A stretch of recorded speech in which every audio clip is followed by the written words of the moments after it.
Mwaramutse mwiriwe bwakeye bivanye nawe aho uri ku mpande nyinshi zitandukanye mu gihugu mu bihugu byo hanze mwese mudukurikirana kuri ECTV twizere ko mumeze neza kuko ECTV murazi neza yuko ari ijwi ry'aba entrepreneur umuntu wese afite ibyo ariko arakora karibu kuri ECTV. Uyu munsi rero jenye naco ngo tuganire bivanye n'abantu maze kuzana kugira ndabahindurire kamera sinakunda badinira abantu no musi naco kugira ngo tuyage ati rero no musi kurumwe gaje ne tugira tuyage iki nkuko rero tubizi turiko turaba n'abantrepreneur bakora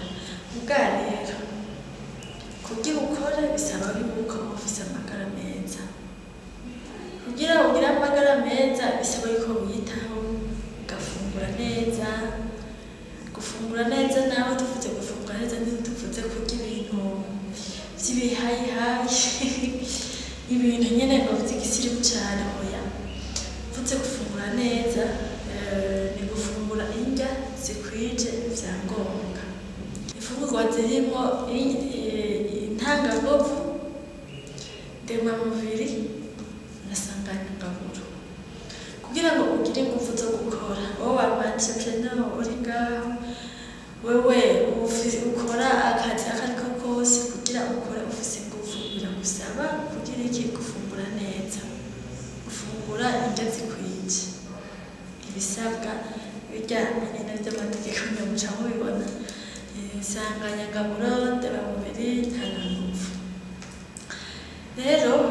vyari vyiza yuko umuntu imbere yuko atangura gukora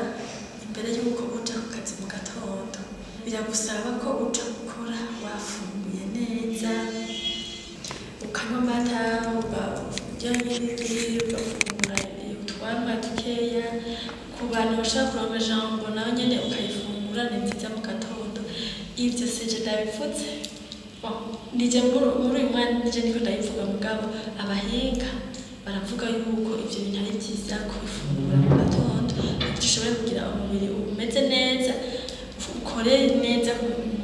umunsi wawe wose ugende neza hama ariko saa sita ugafungura ushaka kuinguvu nivyo uba wakoze guhera mu gatondo uriko urakora gushika saa sita umubiri uriko uraba faible ukeneye izindi nguvu zigushikana ku mugoroba kugira ngo ushobore gukena ayo masaha yose uriko urakora saa sita ufungura ibintu birimo vy'inguvu nk'ubugari ibiraya ibitoke navyo nyene sawa tebagiye ibiharage kugira ngo umubiri wawe uzane inguvu ntushobora kugwiza umwimbu ntushobora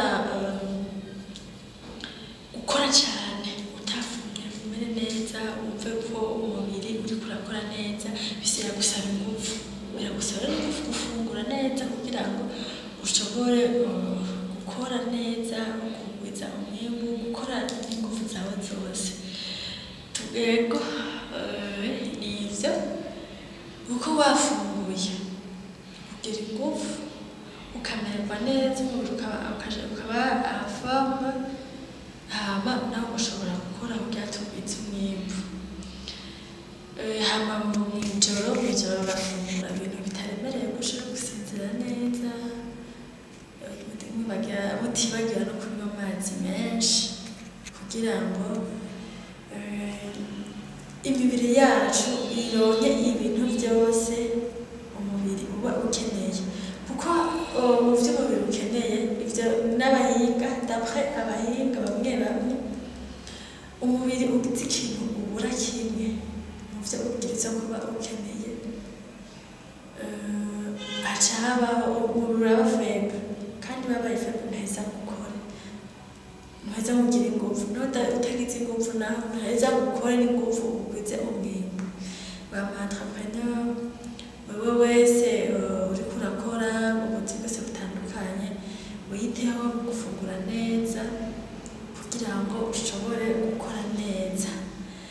ego ivyo